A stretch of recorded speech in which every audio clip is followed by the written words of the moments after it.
this meeting along. She wants to get home to a hockey game. So anyway, for those that don't know me, I'm Alvin McClellan. I'm deputy mayor. I'm filling in for the mayor tonight. You can see him on the Zoom screen above there. As far as remarks, I just wanted to say I'd like to thank Terralyn Cronin for organizing the Trash and Dash on April the 22nd, and all those who participated in that. The weather cooperated for a nice evening of gathering trash. And also I'd like to thank all of you who gather trash and garbage on a regular basis to help keep our roadsides and our streets a little cleaner. So thank you very much. So under the land acknowledgement, we would like to acknowledge the land that we stand upon today is the traditional territory of the Anishinaabe, Haudenosaunee, and the neutral peoples. Next on our agenda is the confirmation of the agenda. I don't know if you do it. I have a mover and a seconder, please. Councillor Steffler and Councillor Morrison. Comments, questions? All those in favor? That is carried. Great. Disclosure of pecuniary interest. Anybody declare it now or somebody comes up? Councillor Fisher first, please. Thank you, Deputy Mayor. I am in conflict when we're putting the liquor license for the curling club out on the street. I'm a member of the curling club. Okay, duly noted. Thank you very much. Councillor Morrison. 10.4, I have a family connection to Shoal-Based Financial Services. Okay, perfect. Noted. Thank you. Anybody else tonight? All right. Next on our agenda is the minutes of the previous meeting. Need a motion for that to approve them. Councillor Chartrand, Councillor Dalton. They're on the table. Comments or questions arising from them minutes? All those in favor? Looks like it's carried. Thank you very much. For that was for the regular meeting on April the 15th and our committee of adjustment public meeting on April 15th as well. Sorry, I didn't read that out.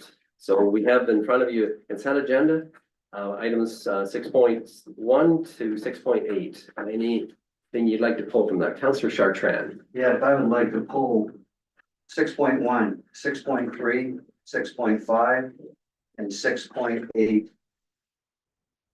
Which is the strong mayors.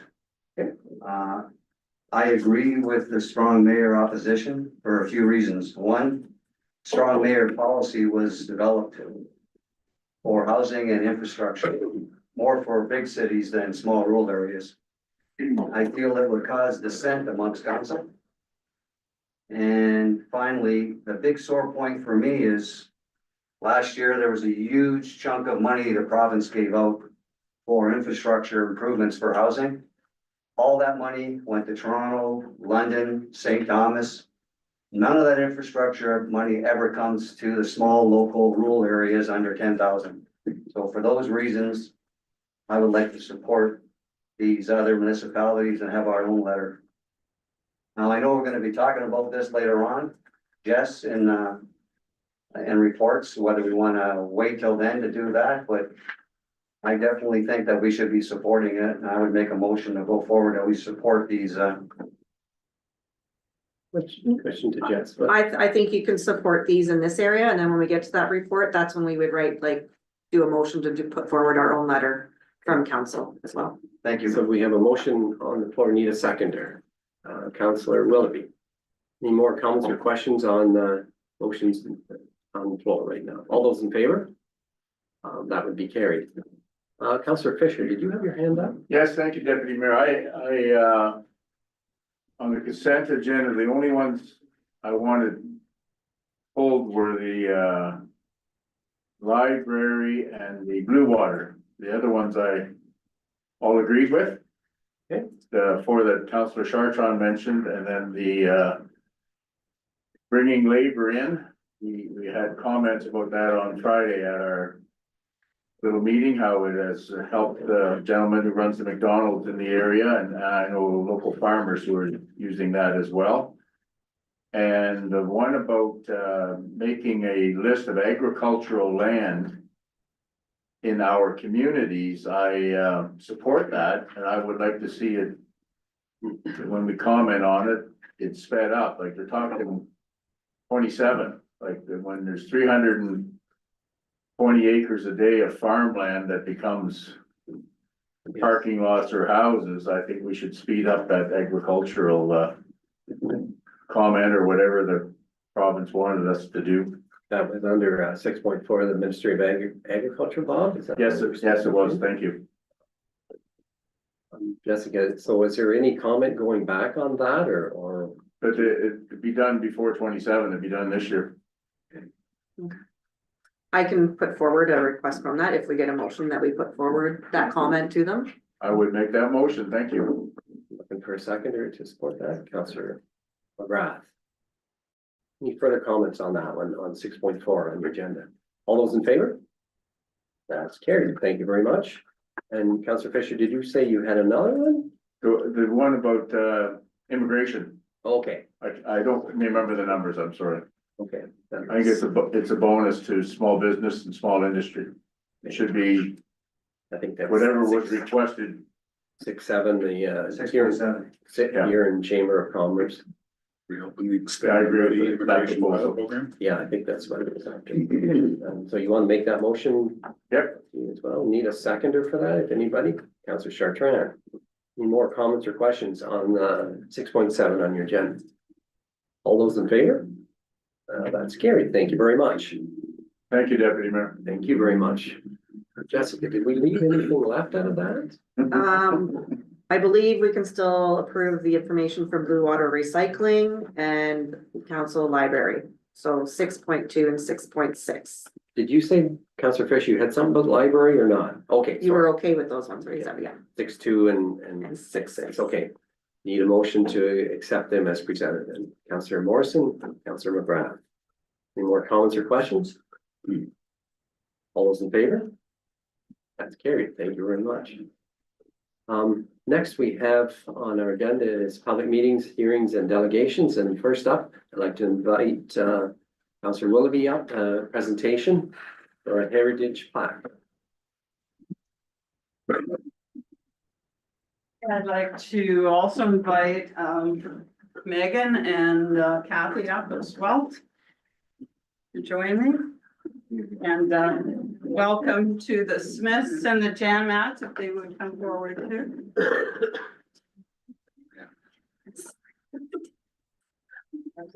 Doing my best anyway. Unofficial. Well, I'm gonna stand behind you. I don't need to be there. I'll just introduce Kathy Elliott is the past president for years and years of the Heritage, and or chair, I should say, and I'm the chair now. And Megan is our overseer. I don't know what your. Yeah, secretary, treasurer. Secretary. You're not treasurer, I suppose, just secretary for this one. So the Huron Heritage Committee would like to formally recognize and commend David Smith and his wife, Mary Ann, Emery. Mixed up. I know. Yes, with outstanding efforts updating the building at 58 Main Street, Seaforth, the meticulous attention to detail in the brickwork and the new addition combined with the thoughtful restoration of the facade beautifully highlights and preserves the building's historic features. And the Huron Heritage Committee would also like to formally recognize Ron and Becky Janmat for their exceptional efforts in restoring the facade of 13 Main Street, Seaforth, their thoughtful color selection and careful restoration of the building's heritage features, and beautifully revive and showcase its once forgotten charm. So thank you, folks. Well done. Thank you. Welcome. Well done. Thank you. Thank you. Oh, thanks. You guys just stay there and I'll get a picture. Just scrunch in over there, get in there. Councilor Wilby, just scrunch over a bit, yeah, so we can get everybody together. Super. Everybody smile and say cheese. Perfect, thank you.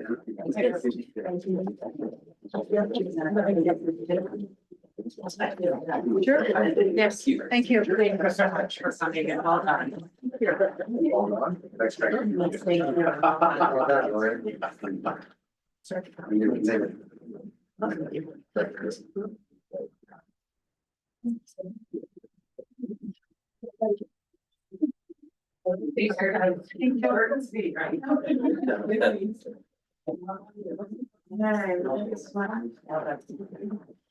All right, thank you very much, Mr. Wilby, for that. I guess we're down to number 8, planning. On 8.1, we have a planning report, consent, application C14, 2025. Shay? How are you?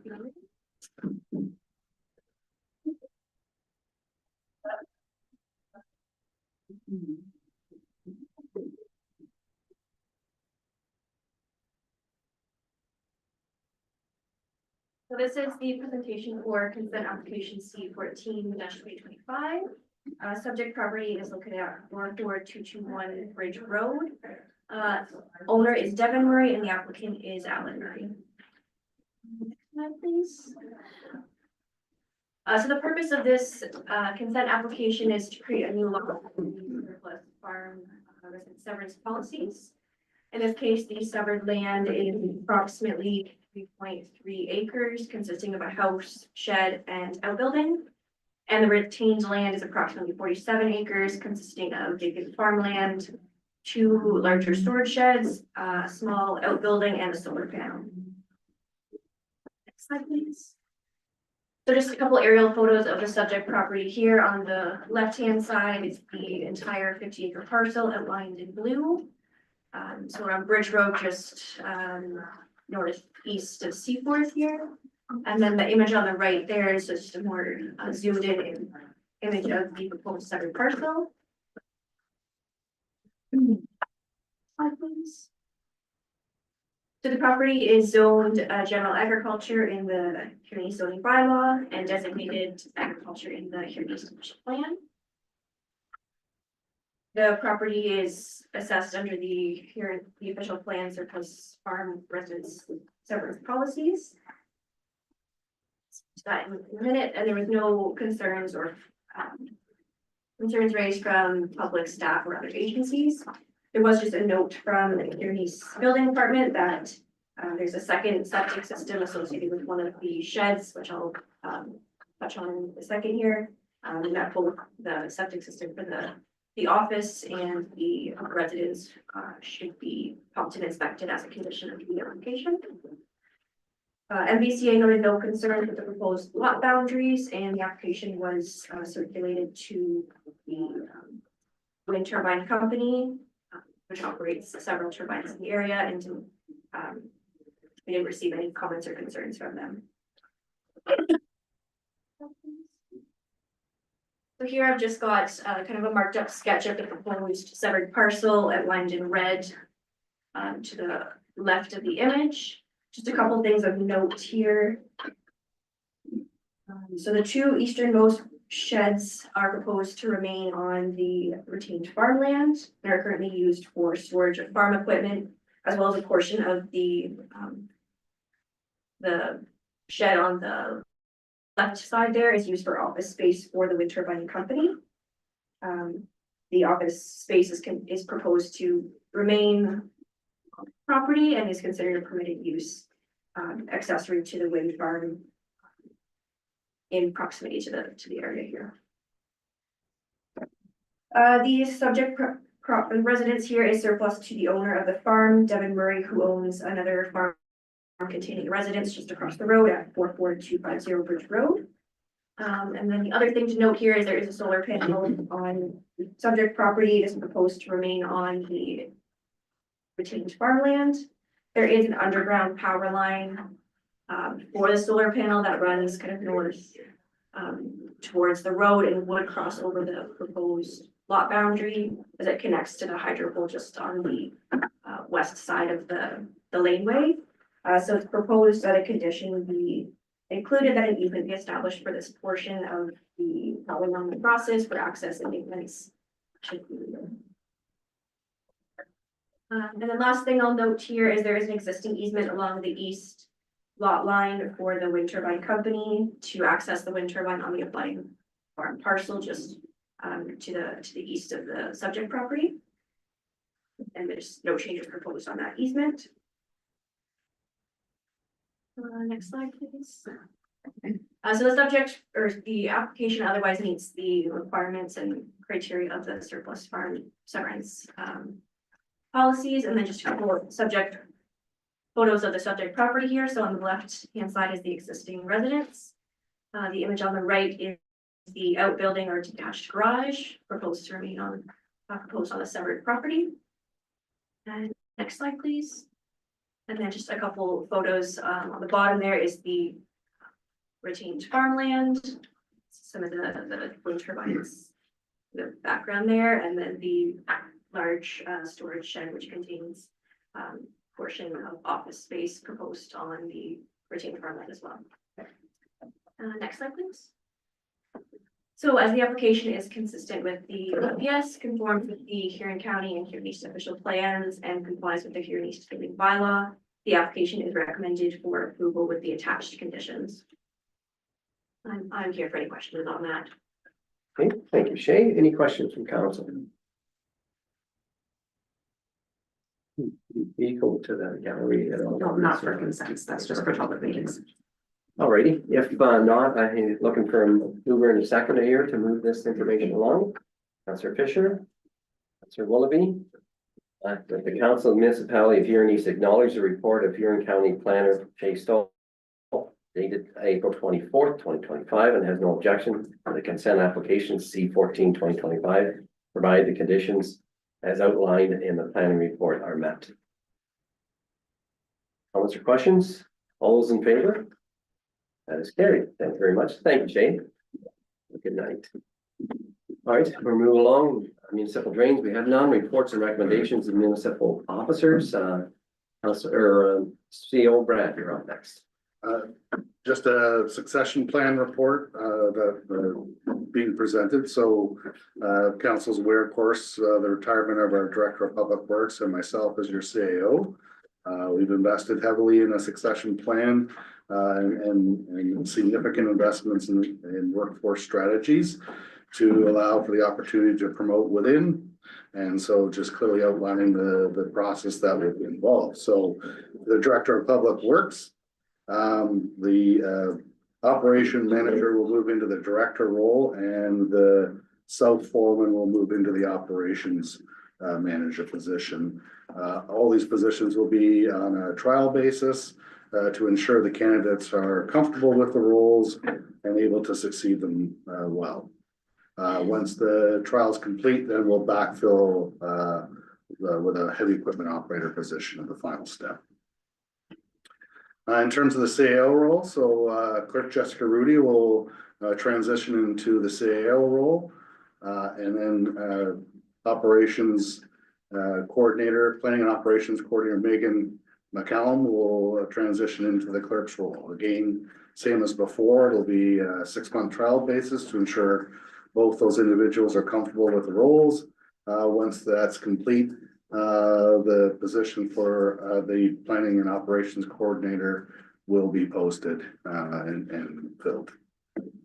Happy to answer any questions from council on this matter.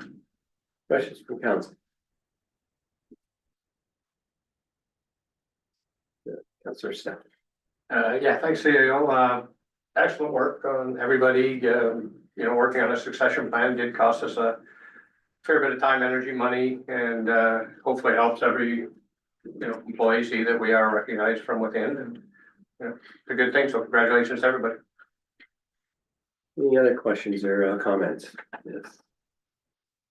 Alrighty, thank you very much. That's just for information, right? Jessica? Yes.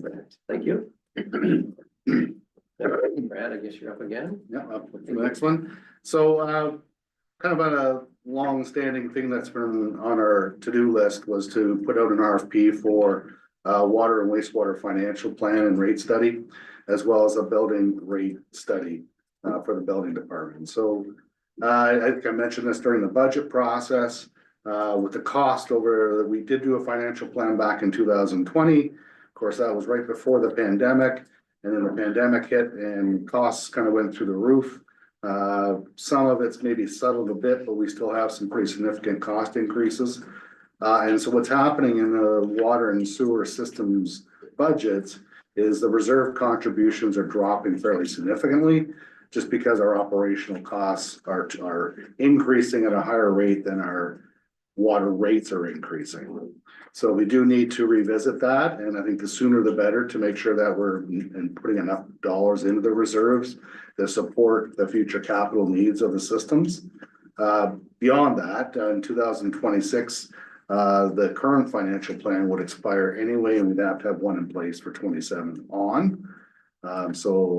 And that's a legislative requirement for water systems. It's not necessarily legislated for wastewater systems, but it's a good strategy in terms of long-term plan. So that was put out to an RFP. We did post it on our website. I did reach out to a number of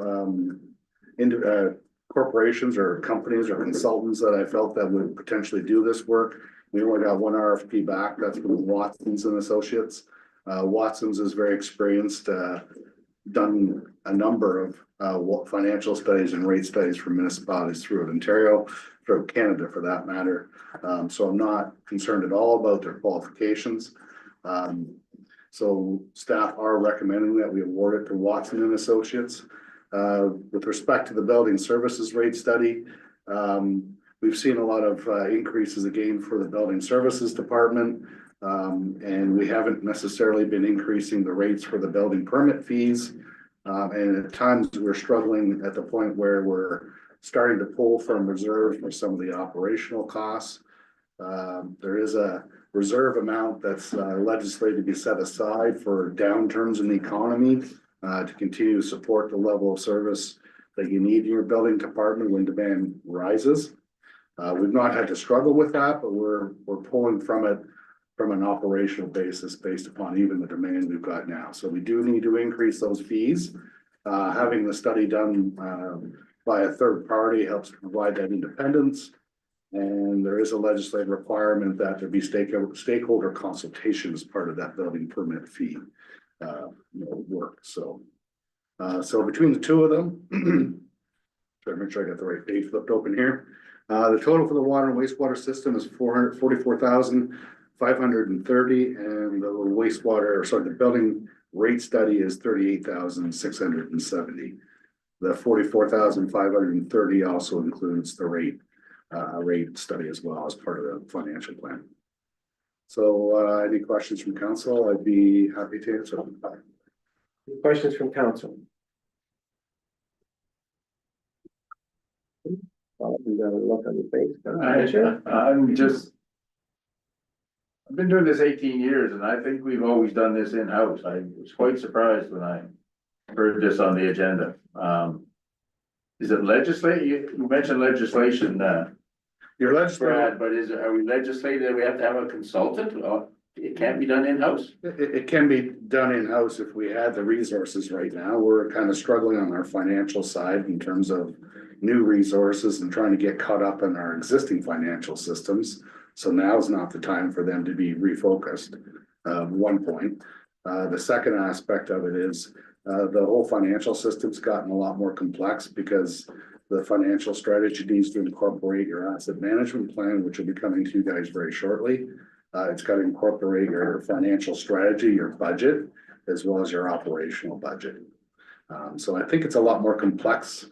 I would struggle, honestly, and I know that our financial department would really struggle trying to put this piece together with all the information that's part of it now needs to play into it.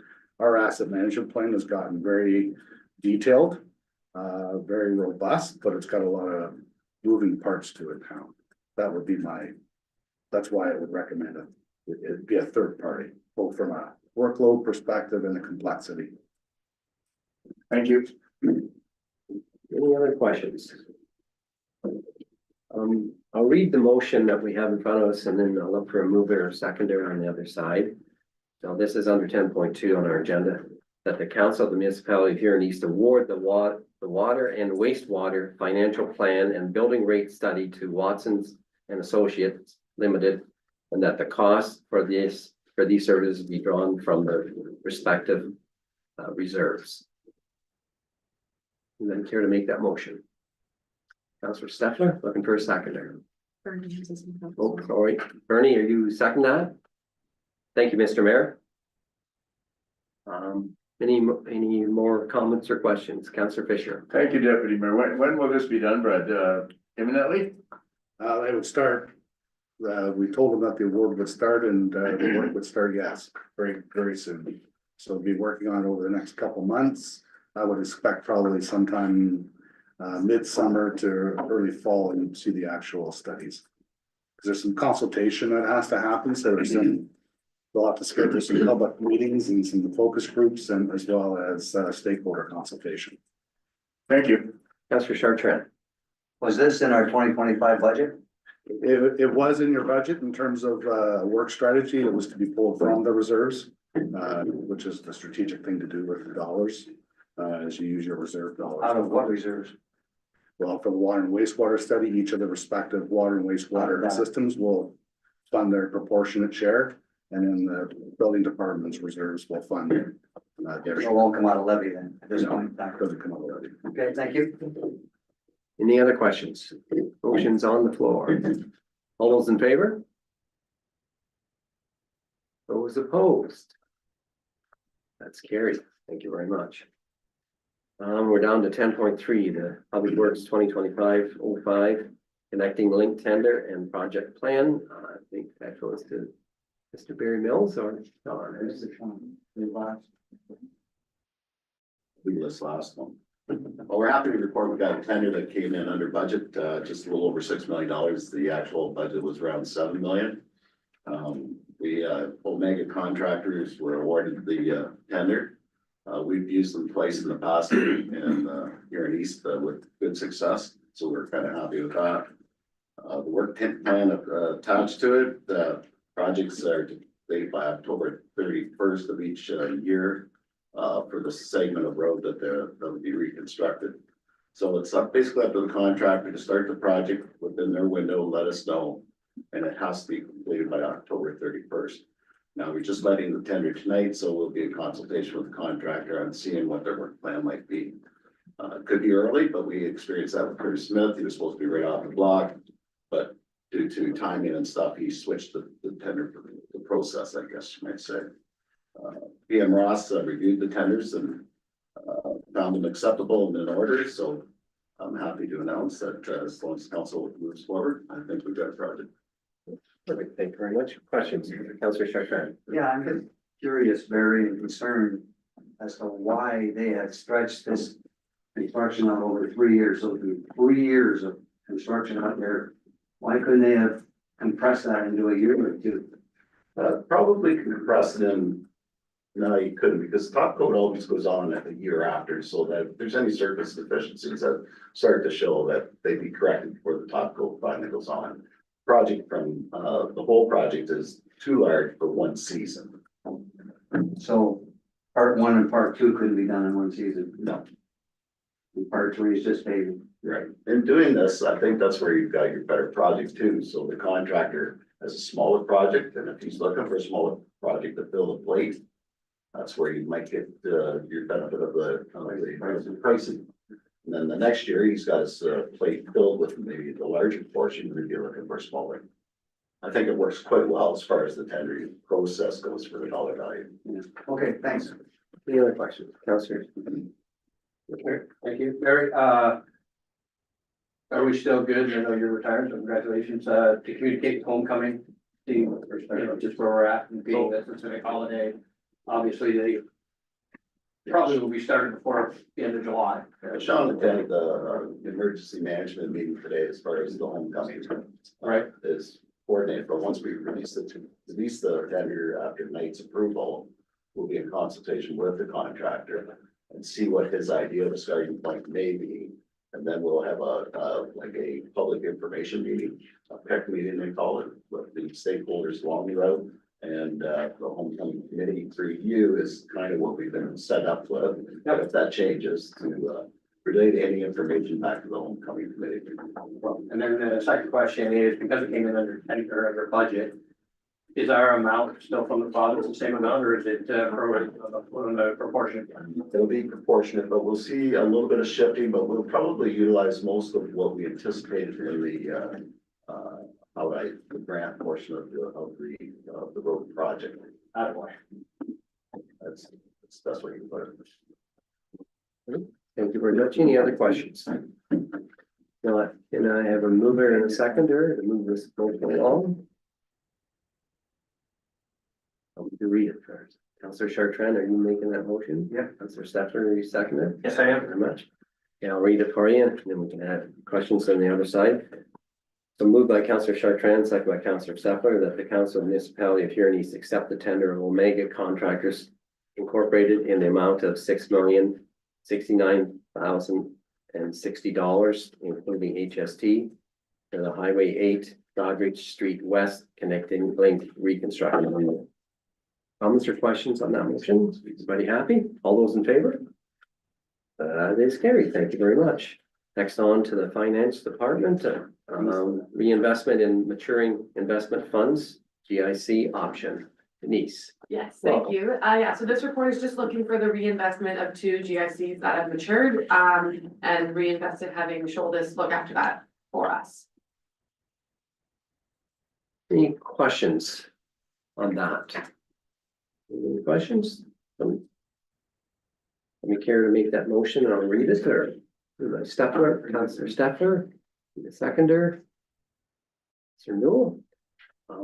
That the Council of the Municipality of Huron East authorize a reinvestment of $11,100 for the Cranbrook Cemetery and $6,001.17 for the Mount Pleasant Cemetery with Shouldice Financial Services into a 5-year guaranteed investment certificate, GIC, with the highest rate at the date of approval. Comments or questions? All those in favor? That would be carried. Thank you very much. Next, Denise, I believe the next one is yours as well. Yes, that's me again. Thank you. We're just looking for delegation authority on physically signing checks here. Mayor brought this up that sometimes it's very timely for him to get in here to get checks signed. So just delegating that authority to CAO or treasurer. Comments or questions? Councillor Fisher. Thank you, Deputy Mayor. To Denise and Jessica going forward, not questioning anybody's honesty by any means at all, but would you want a maximum level on a check before it had to be signed by mayor or deputy mayor? Just for your own comfort zone? Like, I would remember signing one several years ago for $1.6 million, and I thought that was a little large for staff to do. And again, not questioning, but just for your own comfort. Yeah, so this is for anything that's already been approved in the budget already. If it was for something capital, it already had come through with a capital report for the amounts. And both of us could sign it together, instead of just one of us. So no, I don't think it's already been approved, by the budget or elsewise. I would put a point out, we don't actually do a lot of physical check signing. I think a lot of the ones that we get Bernie to come in for are like payroll, some of those common ones, other government agencies as well. And I noted, Mayor McClone also has his hand raised as well. Please go ahead. Go ahead, Bernie. Thank you, Deputy Mayor. Yeah, really, the ones that really jumped out at me were certainly the government ones or the OPP payments, things like that. Things that, especially when you're doing payroll deductions, by the time they get them done and when they have to send the check in, sometimes they've only got a day or so between those time frames. And as long as somebody that can sign is close by, that's fine. But it's a government agency that we're sending it to. We're not sending it to Sam's Furniture Warehouse or something like that. And I really don't see any problem with this at all, or else I wouldn't have brought it up. Although I do believe that no matter who signs it, even when I sign a check, there's already somebody else's signature on it. And it should always have two, whether it be the CAO and the clerk or the treasurer and the CAO. But it should always have two signatures for sure. Thank you, Mayor. Councillor Chartrand. Yeah, that's what I was gonna ask, is in the policy, is there a 2 signature requirement on every check? Okay. And who currently has signing authority? Currently Brad and the mayor sign it, Yeah. the checks. And now we'll move to the mayor, CAO, treasurer, right? It'll be the treasurer myself. Or the CAO and treasurer, yeah. If I could ask a question, is it typical like this? Is this how it's done? Yes. Very much. If I could It's add actually- one extra thing, Deputy Mayor. Brad had mentioned it would be the CAO and the treasurer. But I'm gonna say that the mayor, whether it's myself or anybody else in the future, should also be on there, because if the CAO was on holidays and you've got payroll deductions that have to get put in, we certainly don't want to be penalized on that. So we should still have the option of having a third person. Any one of the two or any two of the three should be able to authorize. The clerk and the mayor are always authorized to bind the corporation in that regard as well, so those options are. Okay, thank you. The deputy mayor assigning authority? Don't know if we've set that up. In the past, we have had that as a backup for the mayor.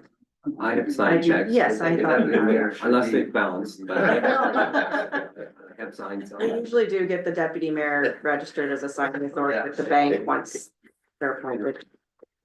Any other questions or comments? I'll read the motion and look for a mover or seconder.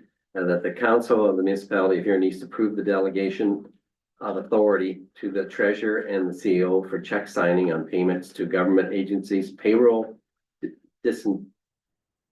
disbursements, and expenditures on items expressly approved within the current budget. Need a mover or seconder, Councillor Newell, second, Councillor Fisher. Any more comments or questions on that? All those in favor? That would be carried. Thank you very much. Next is 10.6 is the clerk's report on the Strong Mayor's updates. It's an information purposes report. The beginning May 1st, Huron East was selected as getting strong mayor powers along with another 169 municipalities. I think the criteria was councils with members of 6 or more would be getting these powers. So the report before you just kind of outlines what that consists of through the legislation. Attached is also an article that was written by Airden Bairless, which is our integrity commissioner, just to give some further explanation and research on that legislation that he's previously done. Open for discussion. There is an education session being planned amongst the other municipalities as well for council and staff to attend virtually. Part of those training webinar series that we do on a regular basis. So we're just trying to push this one forward a little bit faster. Just a question to you. So what if council decided they didn't want any part of this? We could lobby like these other motions that we've seen. That's all you can do. That's all we can do is send a letter to the minister saying that we are in opposition of the strong mayor powers. However, that does not automatically remove you from the powers. It would be up to the ministry. As noted, this hasn't been a request that's been approved yet by for anyone. There are several that have put in those, like you've seen in tonight's agenda, Yeah. and they're still coming in from other municipalities. I think with this broader scope, we're seeing a lot more of those opposition ones. But the ministry hasn't commented or approved of any of those yet. Any other questions? Councillor Sharpton, sorry. Thank you. So the criteria was that he had a council more than 6. Which makes no sense to me. I think it should have been based on population more than size of council, because the smaller the community, the less chances you're gonna be getting any infrastructure money for this. But so does the mayor have the right to refuse this himself?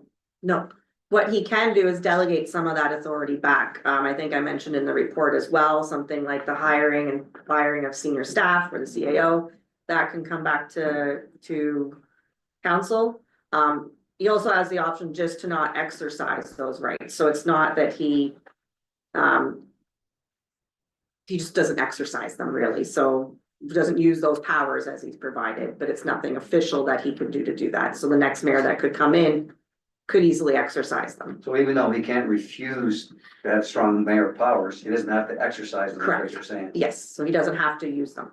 Okay, so it mentions that the new strong mayor policy has veto power.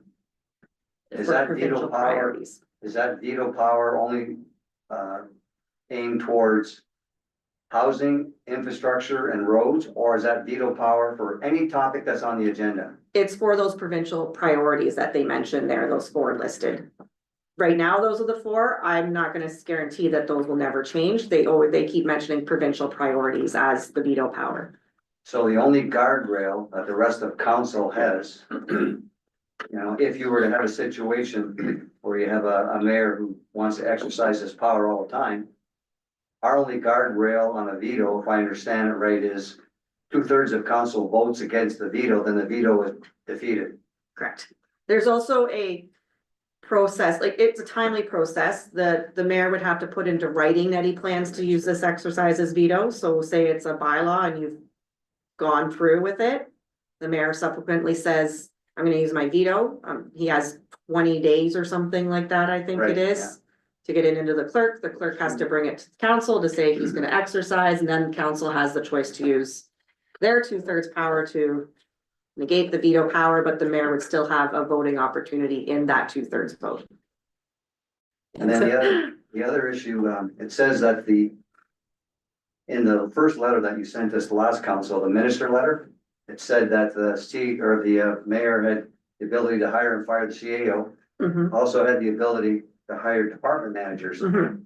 Which It's- currently the department managers are hired by the CAO, mhm. which to me, that makes no sense at all, that the mayor would do that, or if the mayor wanted to do that.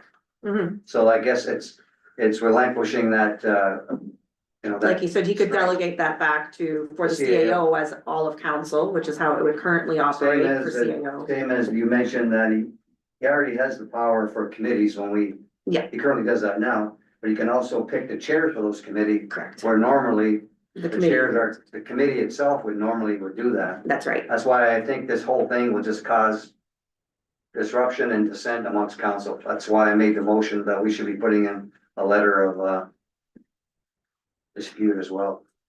Right, so to make, and if you wanna make that motion, now's the good time to do it, that you would send in that letter. I would highlight the points that you brought up in your consent agenda about Right. the reasons of So opposition. we'll make that motion that we also support the strong mayor policy or to send a letter in of saying that we don't want to be part of it. In opposition. In of the strong opposition, mayor. I guess. Yeah, Councillor Fisher, were you second? Second, and I have a question when time permits, please, Deputy Mayor. Okay, go ahead. You done, Councillor Chartran? I am, thank you. Thank you. Strong mayor budgets, mm-hmm. how does that pertain to infrastructure and housing? And such, like that is part of this, isn't It it? is also part of it. They can present a budget, and I honestly have to do some more research on that point of it myself. I still have to do research on a lot of the strong mayor powers. I believe it's also, he can bring it in force with 1/3 Yeah. of council can bring forth the budget. And if that's the And I case, believe it's in can the relation to those 2/3 veto it? priorities. Yes.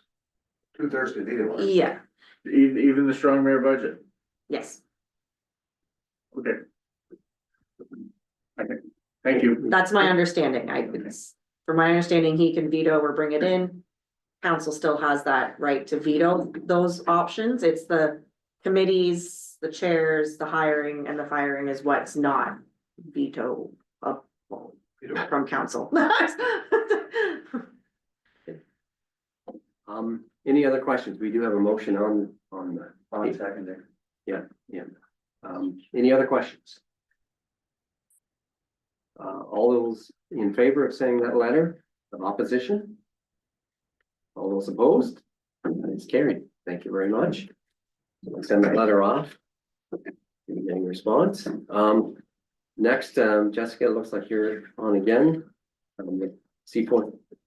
Yep, I've had a conversation with a member of the Seaforth Homecoming, looking to extend their license. Originally, it was with the curling club, but they mentioned that some of the other, like the Legion would also want to do it, so I just recommended that they bring those forward kind of by our agenda deadline, so that we can kind of get one motion in front of council and just make it a little bit cleaner that way. So this is just that council has no objection for these extensions, and then they can carry on their process with the AGCO for those.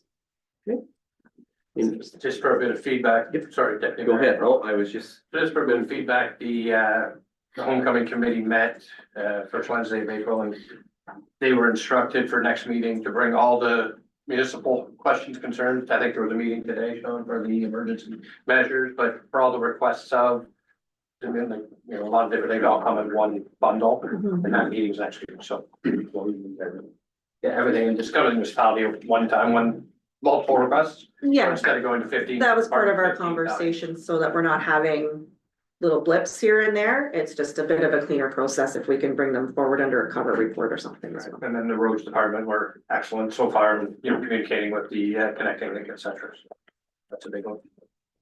any other questions on that? I have a motion here. I'll read that first and then look for mover or seconder. That the council of the municipality of Huron East has no objection to the extension of the liquor license for the Seaforth, for the Seaforth Curling Club from Thursday, July 31st, 2025 to Monday, August 4th, 2025 for the Seaforth Homecoming events. And that council has no objection to the extension of the liquor license for the Seaforth Legion from Saturday, August 2nd, 2025 to Sunday, August 3rd, 2025 for the Seaforth Homecoming events. Need a mover and seconder to move that along. Councillor Chartrand, Councillor Dalton. Any further comments or questions? All those in favor? That would be carried. Thank you very much.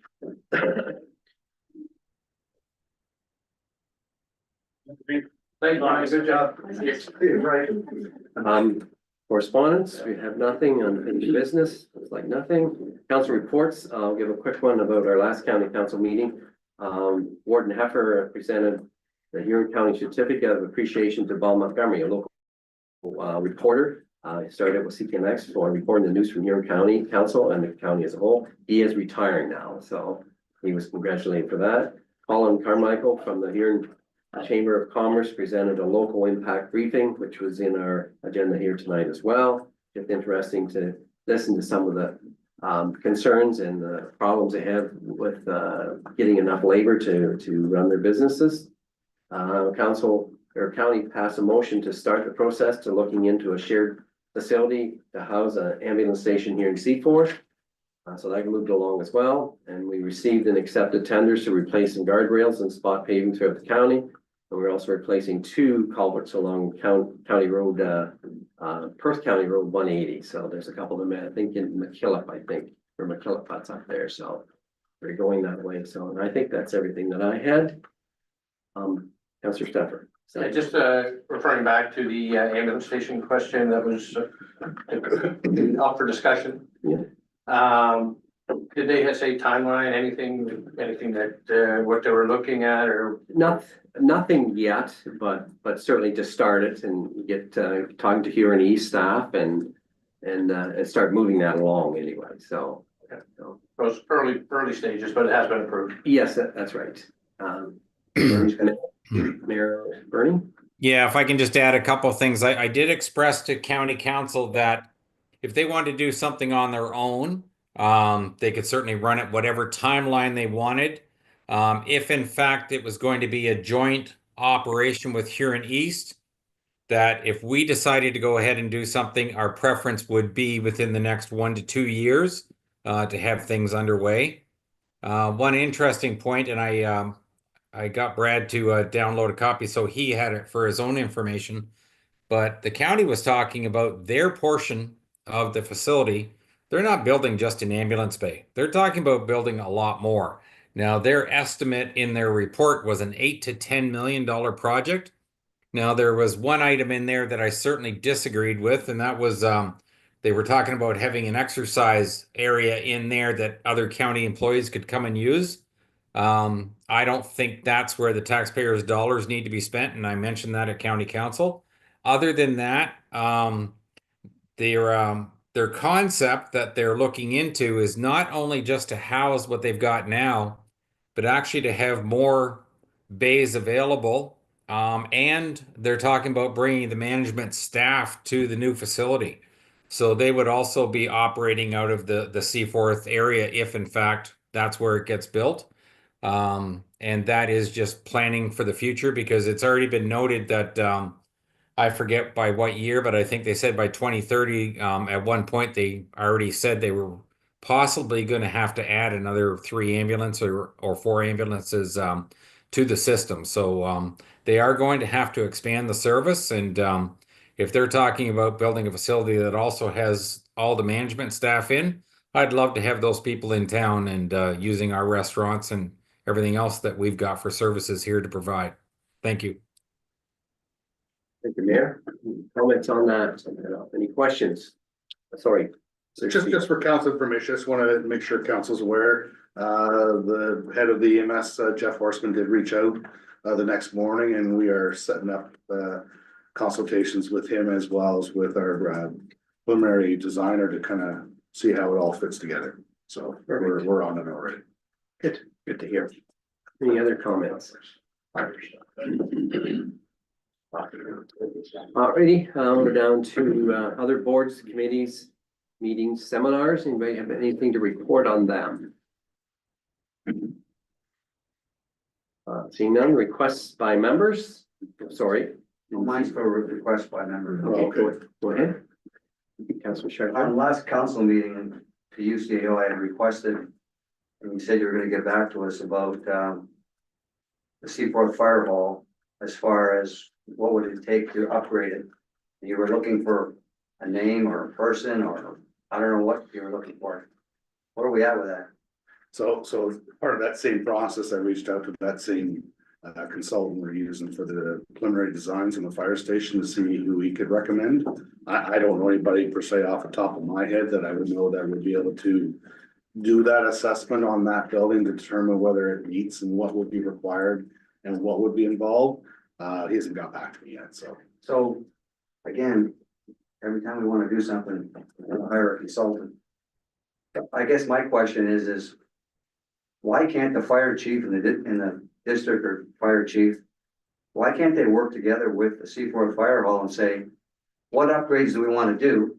And they go out and get their own quotes. Why do you have to have a consultant do that? Well, I'm interpreting your request to go beyond just simply, you know, let's move this around in this building and add this there, as to whether that building is in what condition, what's its lifespan, right? So it's kind of a building condition assessment to say, if you're gonna invest another, you know, $500,000 in that building or whatever the number is, I'm just don't remember out of the air.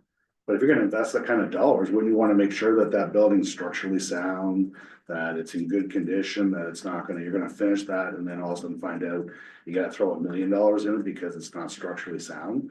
I think that's the piece that we all need to figure out, and I don't think any of us have the expertise to make that assessment. You're assuming that it's not structurally sound. I don't know whether it is or not. I wanna make sure that before I start. Because the other part of this is that we're hearing about it could take 2 or 3 years, whether the ambulance is a standalone project or if it's part of the fire hall. Meanwhile, again, we have frozen the budget for the Seaforth Fire Department, that they can't do anything in there with their washrooms or anything because of all these consultants that we're waiting for. I think that's not quite what we're doing is trying to bring back the decision to council, because the direction of council was to do that preliminary assessment and only do priority upgrades. And when I define priority upgrades, those are things that have to be done because, for example, the sewer pipe or the floor drain was plugged and it's backing up. So that was a priority upgrade, and there was an eave trough that needed to be replaced. All that work can be done. You're gonna have all this by June, you said. That's our game plan.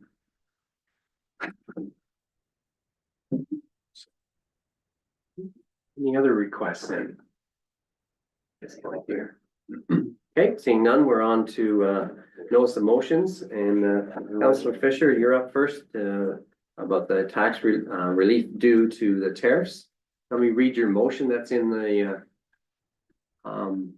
agenda, and then you can speak to that, or would you like to speak to it first? My only question was when would it be ready, Jessica? Any idea? When would, The comments on how it would impact our financial situation. I think we were trying to have something ready in May for a staff perspective to bring back in a report for that, because we'd have to do some investigation on what that would look like, with the impact. Denise has that she can add to it. Yeah, and just like a question, tax relief, we're gonna need some sort of definition of who's all gonna be a part of that relief, or you had envisioned for that relief. Commercial properties, industrial properties, farm properties. Farm and industry, not so much retail, but any, Okay. like there's the big five in Seaforth, and then there's what's the Hayman, Councilor, Deputy Mayor? I forget the name of his business, you have Dwyer Manufacturing, there's several throughout the municipality that I know, go into the States or get stuff from the States. Okay, That would be my concern, and the farmers. The livestock people especially, who are shipping a significant amount into. And they may not be shipping when it's $100 a pig across the border or something like that. Okay, thank you, Mr. Mayor. Thank you, Deputy Mayor.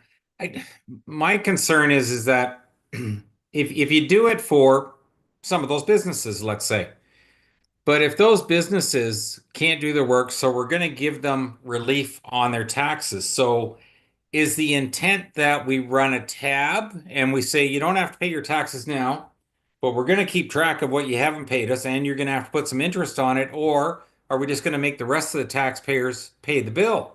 Because if you put it off on the rest of the taxpayers, then what about the employees that work for those businesses, that if the businesses can't do any work, the employees are laid off? Now you've got the businesses being helped out, but the people themselves are not being helped out. And how are we any better off, especially if you're going to take the taxes that the businesses can't afford to pay because of whatever the turmoil is going on in the world nowadays, that you just put that onto the people that were working for those companies and now they can't even pay their tax bills to keep their houses.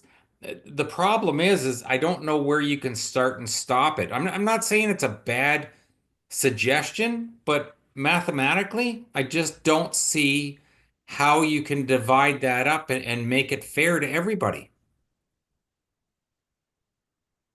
And I don't understand what you mean by divide up, Mr. Mayor.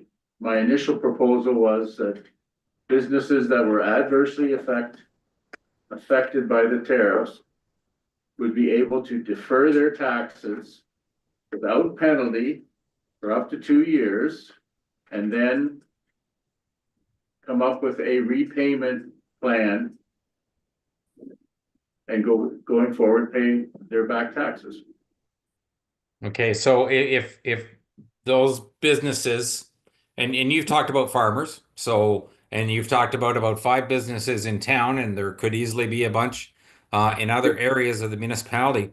By the time you take their taxes that are not collected for up to a 2-year period, we've got to go ahead and borrow the money from a bank. So does that mean that you've got to take those interest payments for that money that we had to borrow, and everybody else pays a portion of that through their tax bill? That was the question I was trying to get at. I see. I did not think that there would be a significant uptake on this. But if there was, I guess we'd have to deal with that and come up with a solution. My only concern is that if we wait till there's a significant uptake, we're kind of behind the 8 ball, because we've already agreed to do something and trying to figure out how to move it forward without actually knowing how we would handle the finances at that point. Again, anything we can do to help people out, I don't have a problem with that. I'm concerned that a few are going to get helped here and everybody else is going to end up paying the burden. But maybe there's a plan out there that wouldn't make it happen that way. I'm just not aware of one. No, nor am I. Again, I didn't think there would be a huge uptake that would impact our operations.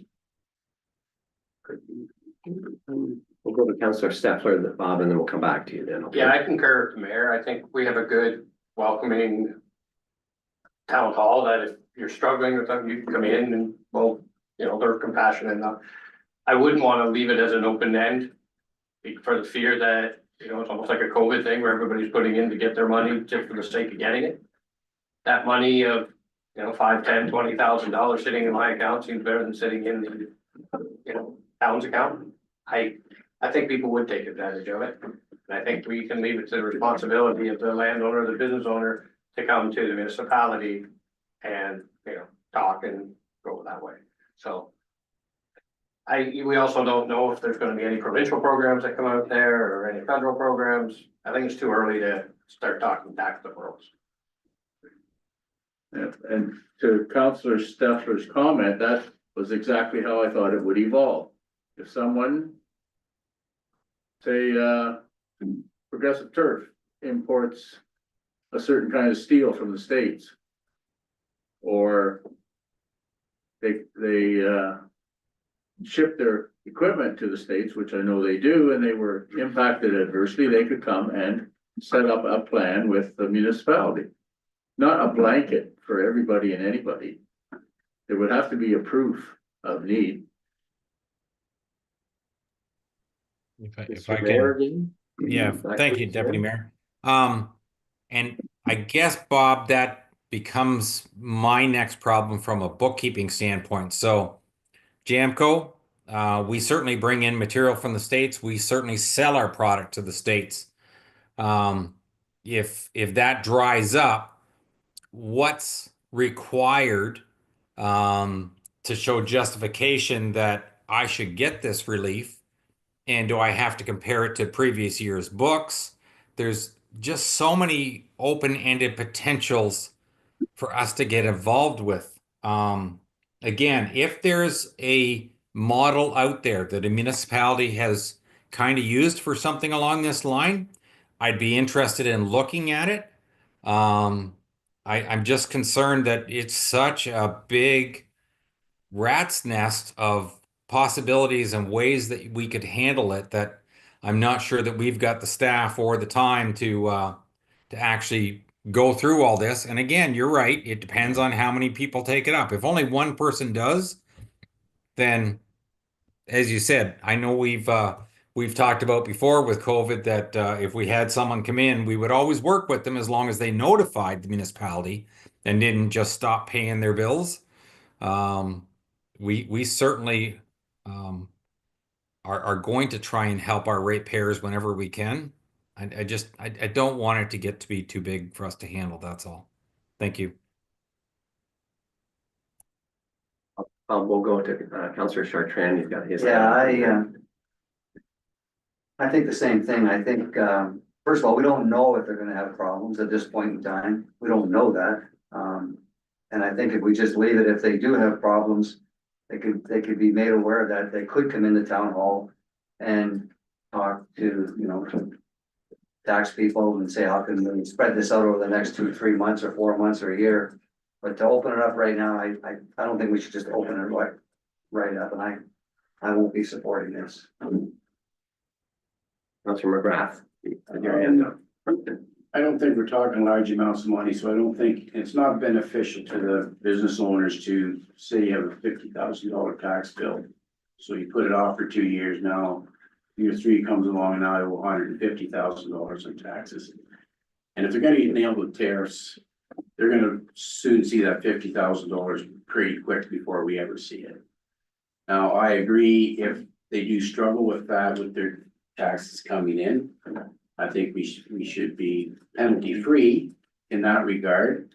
There'd be no interest on if you can't do it, that's fine. I don't think it's an offer that should be put out because it's a good idea, but again, if your business is gonna get hit that hard with the tariffs, you're gonna get the tariffs gonna beat you up a whole lot worse than your property tax is gonna beat you up. Mr. Steele? Just one of the things I would suggest we could do as a council and as a municipality is lobby both the provincial and federal governments to make sure that there's some programs in there to help the businesses or the industries in our community, that they get some type of support. I know there's been conversations statements made about creating programs in place to support businesses. I know with the moving target, it's been a little bit hard for the province and the federal government to be able to put something in place that actually meets the need, but that might be the role we could play, is just advocating and lobbying on behalf of the businesses and the folks in our community to try to make sure that whatever program we create meets their needs. Councillor Sure. Yeah, I agree with that, because even in the provincial election and the recent federal elections, you heard them talk about making programs to help businesses out, so. Definitely, I would like that idea of sending a letter to both governments. Councillor Fisher, back to you again. Do you wanna move ahead or do you wanna just sit on this? for I now, or- I did not expect to make a mountain out of this little suggestion. I don't feel there's a acceptance around the table. I don't know where to go. We can always bring it back if you don't wanna float it now. It's up to you. I don't see where it's gonna go anywhere tonight, so I'll remove my plan or thoughts or what is it called? I'm baffled here right Notice of now. motion. I'll remove my notice of motion this evening, thank you. We can do that, Jessica. There's no seconders been made on it or nothing. It was just. No, there was no second. There was no. Right. Okay. Thank you, Mr. Fisher. Councillor Fisher, that was good discussion around it though as well. You're also on there at 13.3.2 on there about buying Canadian. I think that one's pretty straightforward. Yeah, do you want to speak on that or would you like me to Nope, read the I have vote? nothing more to say. I listened to it a couple times, thank you. Well, I'll read the motion then and then look for a seconder. So moved by Councillor Fisher, whereas the United States has imposed tariffs on certain goods affecting economic conditions and trade relationships.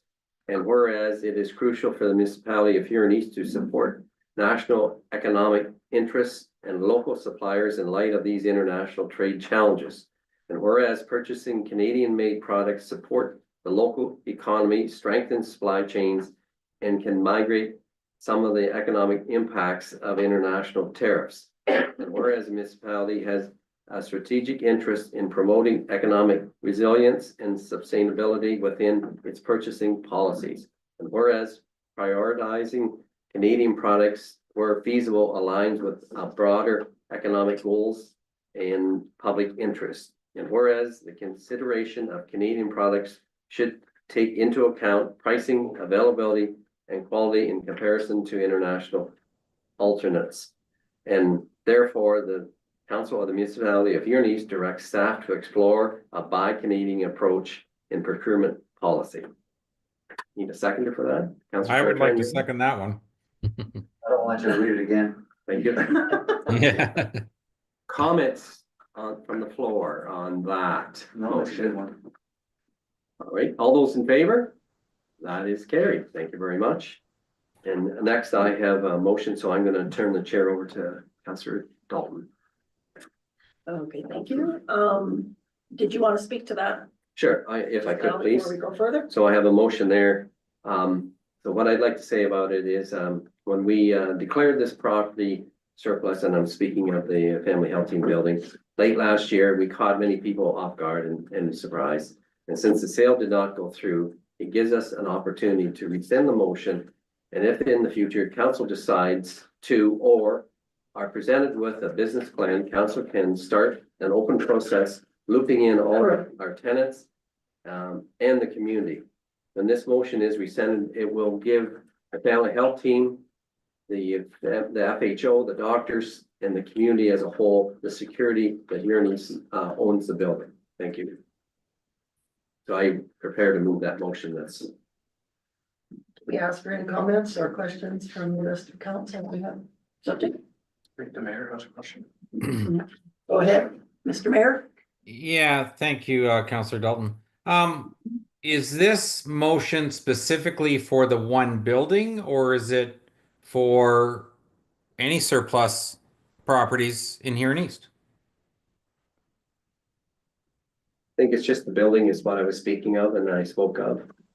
32B, 32B, Centennial. Sorry.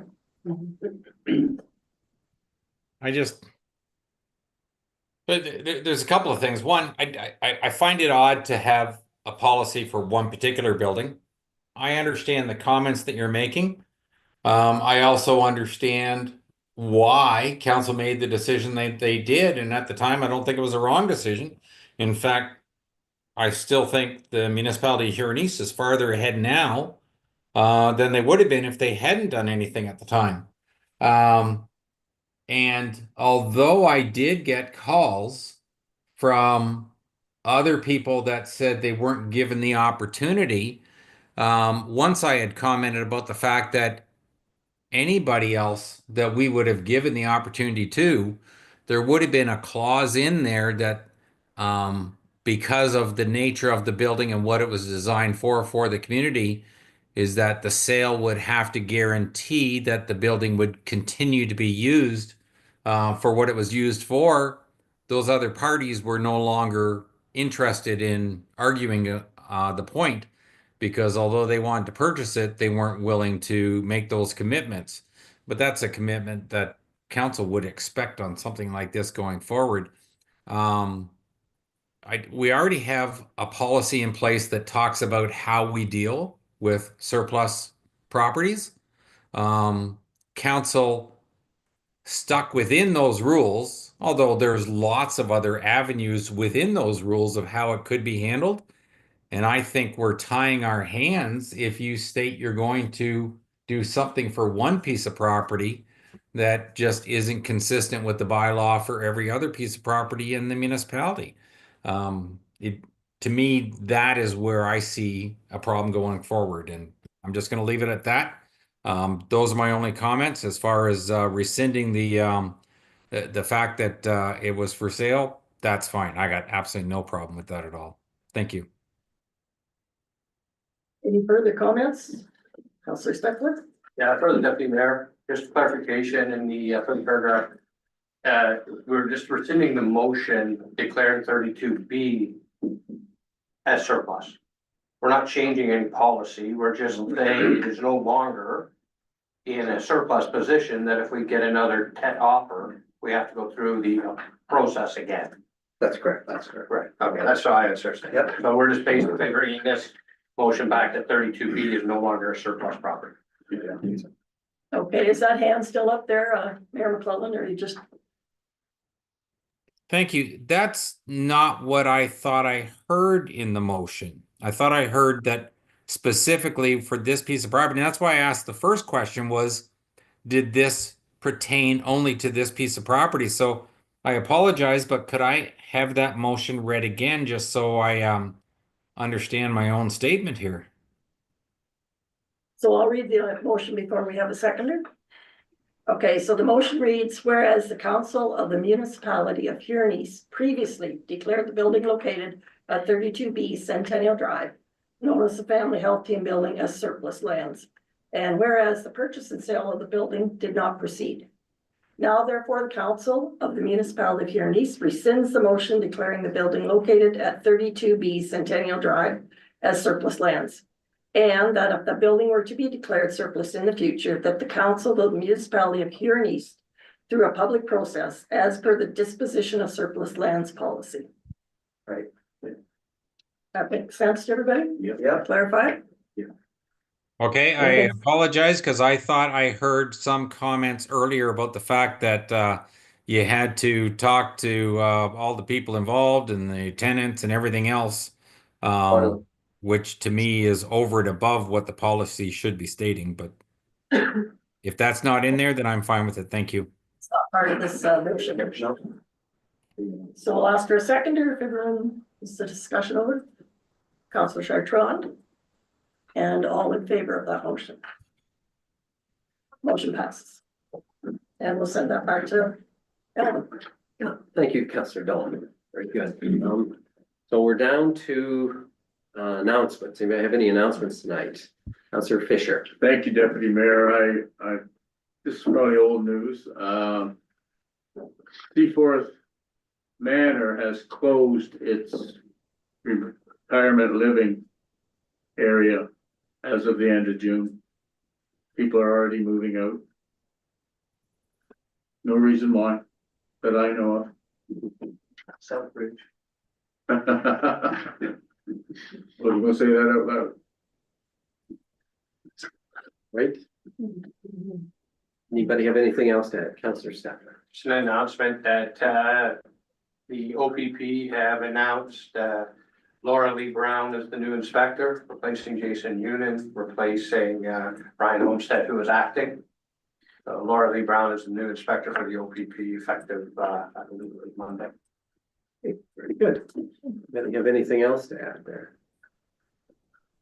All right, guess we're down to bylaws now, yes? That's correct. Need a mover or seconder for the first bylaw? So Councilor Willoughby, hereby be resolved that bylaw 31 for 2025, a bylaw to delegate authority for the signing of checks be given first, second, third, and final reading, signed by the deputy mayor and clerk and the seal of the corporation be affixed thereto. Comments or questions? Question, Mr. Miller? All those in favor? That's okay, thank you very much. Sorry about that, I'm trying to move along. Okay, mover seconder for the second. Councilor Morrison, Councilor Chartrand, that it hereby be resolved that bylaw 32 for 2025, a bylaw to appoint a fire chief, be given first, second, third, and final reading, signed by the deputy mayor and clerk, and the seal of the corporation be affixed thereto. Comments or questions? All those in favor? That would be carried. Mover or seconder for number 33, Councilor Morrison and Councilor Stefan. That hereby be resolved that bylaw 33 for 2025, a bylaw to appoint a community emergency coordinator alternate be given first, second, third, and final readings, signed by the deputy mayor and the clerk, and the seal of the corporation be fixed thereto. All those in favor? That would be carried. Need a motion to go into closed session at this point here. Councilor Morrison, Councilor Fisher. All those in favor?